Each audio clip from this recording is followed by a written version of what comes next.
ምንም ምን ሳይታወቃት አይኗ በዳሰሰች ጊዜ ፈጥና ዳነች። ብጽዕት ይገባሻል አለቻት። ዓለም ከተፈጠረ ጀምሮ እንዳንቺ በማኅፀኑ የዕውራን ዓይን የሚያበራ የለምና። ዘመዶቿም ሰገዱላት። ብጽዕት ሐናም ከአጥቢያ ኮከብ ፀሐይ እንዲያበራ በሳቸው ላይ ከበረች። ዝናዋን በየሀገሩ ሁሉ ተሰማ። ድውያን ሁሉ ሕሙማን ሁሉ እያመጡ ማኅፀኗን እየዳሰሱ ይፈወሱ ነበር። ፍጥረትም ሁሉ በማኅፀኗ ሳለ ሕሙም የፈወሰ በተወለደ ጊዜ እንደምን ያለ ይሆን አሉ። የእስራኤልም ልጆች በሰሙ ጊዜ ተሰብስበው ስለዚህ ነገር ምን እንላለን? እነሆ ኢያቄምና ሐና የእስራኤልን መንግሥት አጠፋ። ሐና ጸንሳ ሳለች በማኅፀኗ ታድራለችና በእኛ ላይም ትለግስ አይደለምን አሉ። በእኛ ላይም ትነግስ አይደለምን አሉ። ከሳቸውም አንዱ ይህ ያስደንቃችኋልን?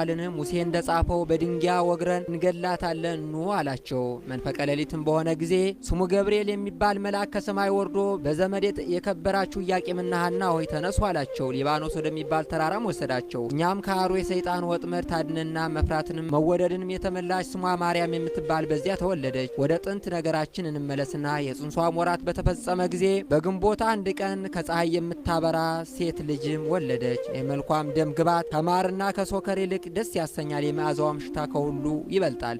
ዘመዶቿና ጎረቤቶቿን በሰሙ ጊዜ ፈጽሞ ደስ አላቸውና ተሰብስበው ወደ እርሷ መጡ። ወደ እርሷም መጥተው ልጇን ባዩ ጊዜ ፈጽሞ አደነቁ። እርስ በርሳቸውም እንደዚች ያለች ብላቴና ከቶ አይተን አናውቅም ተባባሉ። ጸጋ እግዚአብሔርን በእርሷ አድሯልና የእግዚአብሔር ብርሃን በሰውነቷ ሁሉ ተመልቷልና። ከኢያቄምና ከሚስቱ ከሐና ጋርም ደስ እያላቸው የእግዚአብሔርን ቸርነት እየተነጋገሩ 7 ቀን ተቀመጡ። ያችን ብላቴና ስሟን ማርያም አሏት። ይኸውም የእግዚአብሔር ስጦታ ማለት። 7 ቀንም በፈጸሙ ጊዜ በፍቅር ወደ የቤታቸው ገቡ። ኢያቄምና ሐናም ልጃቸውን ማርያም ሲያሳድጉና ስለ ልጃቸውም ለሳቸው ስላስተዳደጓም ሁሉ እግዚአብሔርን ፈጽመው ሲያመሰግኑት 3 ዓመት ኖሩ። በጾምና በጸሎት ተወስነውም ለድሆችና ለጦም አዳሪዎች ምጽዋትን እየሰጡ በጎ ስራን መስራት አበዙ። ልጃቸው ማርያምን በንጽህና ሲያሳድጓት 3 ዓመት በተፈጸመ ጊዜ ሐና ባሏ ኢያቄምን ወንድሜ ሆይ ልጃችን ለቤተ እግዚአብሔር እንሰጥ ዘንድ ልጃችን ቤተ እግዚአብሔር ልታገለግል ነው እንጂ በዚህ ዓለም እኛን ልታገለግል እንዳልተሳልን አስብ አለችው። ኢያቄምም ይህንን ሁሉ ከሚስቱ ጋር በሰማ ጊዜ ፈጽሞ ደስ አለው። ለመንገድ የሚሆነውም ስንቅና ለቤተ እግዚአብሔር የሚሆነውን መባም ሁሉ አዘጋጁ።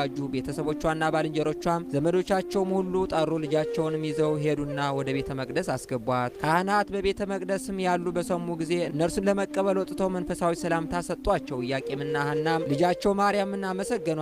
በአንብሮተ እጅም ፈጽመው ባረኳት። እግዚአብሔር ሐዘናቸውን በእውነት ተቀብሏልና ቸር በምትሆን በዚች ልጅም ደስ አሰኝቷቸዋልና አሏቸው። እመቤታችንም ለእግዚአብሔር ለእናትነት የተመረጥሽ ንዑድ ክብርት ሆይ ፍቅር ይገባሻል አሏት። ታቅፈውም ይዘው በታኅሳስ 3 ቀን በእግዚአብሔር ፍቅር ወደ ቤተ መቅደስ አስገቧት። ልመናዋ ክብሯ ለዘላለም